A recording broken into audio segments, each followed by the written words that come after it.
To Celebrity Radio, it's Alex Belfield live in the Everglades. Just been on a wonderful boat trip with Captain Jax, and joining me is Glenn. How are you? Oh, just great.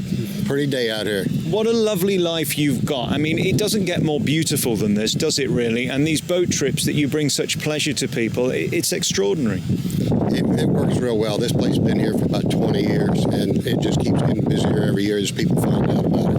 Well, again, I mean, for England, when we come to Florida, probably Disney's number one, and number two is the Everglades. For me, I'm not interested in Disney. The nature and the wildlife is what I'm interested in, and that's what you bring to people. I've just been on an hour-long tour, and it's extraordinary, the fauna and flora that you see around here. Just explain what we can see in front of us. I'll tell you, we run what they call the mangrove tour. This is in the backcountry of the 10,000 Island area.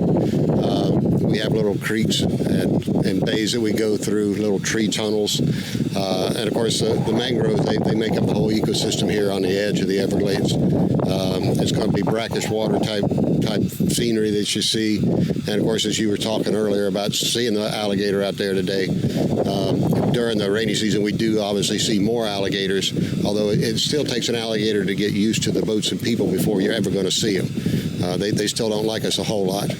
It's amazing, and of course today it's 70 degrees, beautiful. You get on this boat and it's so refreshing because of course they are noisy, and you go at such high speeds at times, and then the next minute you're going incredibly slow and just taking it all in. It's thrilling and exhilarating, isn't it? I'll tell you, we get a lot of people. You're talking about Disneyland. We get a lot of people coming in here from Disney, and they say, oh man, this is better than those rides. Yeah, exactly. Well, you can't beat nature, and that's what you bring to people. So Captain Jax, tell us about the history of your company.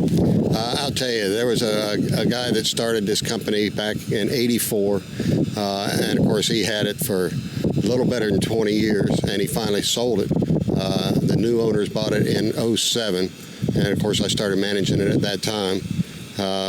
And of course they put even more into advertising and on the web to get it more well known, and business just increases. The people just keep coming in here more and more every year. It just gets bigger and bigger. I guess safety is a big concern for people as well, because they want to know that you're a trusted and reputable company, and your history sort of proves that, doesn't it? The fact you're still here. I'll tell you, safety is the number one thing that we have to address out here. New captains, I mean, this is what you got to train them in. And of course, you know, it's like driving a car down the highway. Things do happen at times, but you really have to minimize that. You really do. I mean, you couldn't stay in business if you had too many accidents out here. Absolutely not. As we look around us now, I mean, this water is such a huge expanse. Just to give an idea of the geography, so we're about 2 hours from Miami Beach, where I stay in Doral. It's about an hour and a half, something like that. And once you get here, I mean, you literally drive for 60 plus miles on the same road. You're going west all the way just to find the Everglades. And just give us some idea of the size of it, because it's enormous, isn't it? I'll tell you, the Everglades, it starts just south of Lake Okeechobee, and it starts just to the west of Miami and just to the east of Naples. It goes almost down to Key Largo, and they estimate we have about 1,100 square miles. This comprises the Everglades. It's extraordinary. I mean, and there are these boat trips all over. Why is this particularly a place where you wanted to be located and great for people to see? Why is this a good area? I'll tell you, there's something about the Everglades that people actually have to go to Everglades City to see the Everglades. That's just a phenomenon. That's the way it is. Yeah.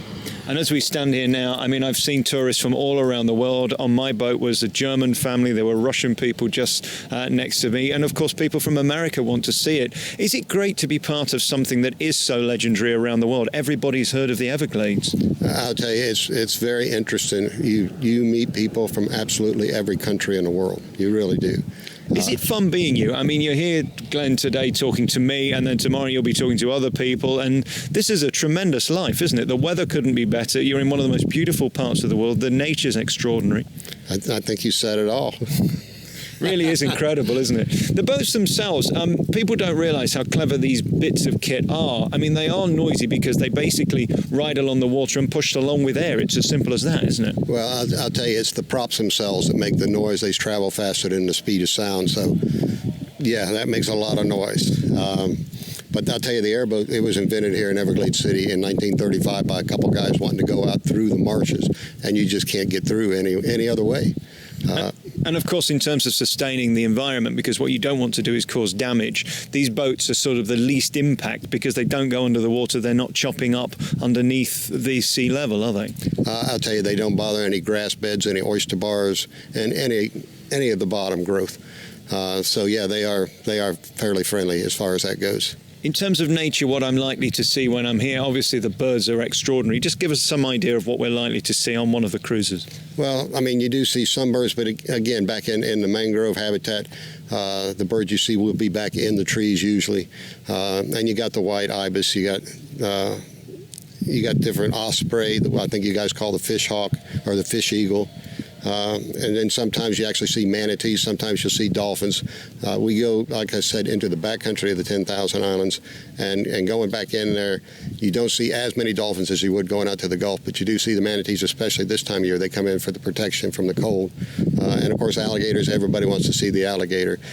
We don't see as many during the dry season, and of course, we've still got a couple more months to go in the dry season. Usually around April, May, the last couple months, usually the alligators have moved further in, and most of them are up alongside Alligator Alley by then. And you offer different packages. I mean, we just went on the 1-hour boat tour, which was wonderful, but you can add in trips to museums and also the alligator farm as well. Well, we have another company that's just about 10 minutes away. We have a couple of tours in different habitat. As I said, we run the mangrove tour here, 10 minutes in, and we have a grasslands airboat tour, and then we also have a swamp bucket that takes you through a cypress hammock. And of course, as you said, we do have the alligator park, the animal sanctuary. We've even got a couple of tigers, a lioness, a panther. We got all kinds of stuff out there. Incredible. Thank you for this thrill to come here today to the Everglades to meet you and take part in one of these wonderful airboat tours. Captain Jack's is available. You can book them online or come down here. Just give your website for people. Okay, it's going to be the www.captainjacksairboattours.com. Great, easy to remember. Thank you for talking to me, Glenn. Okay, thank you very much.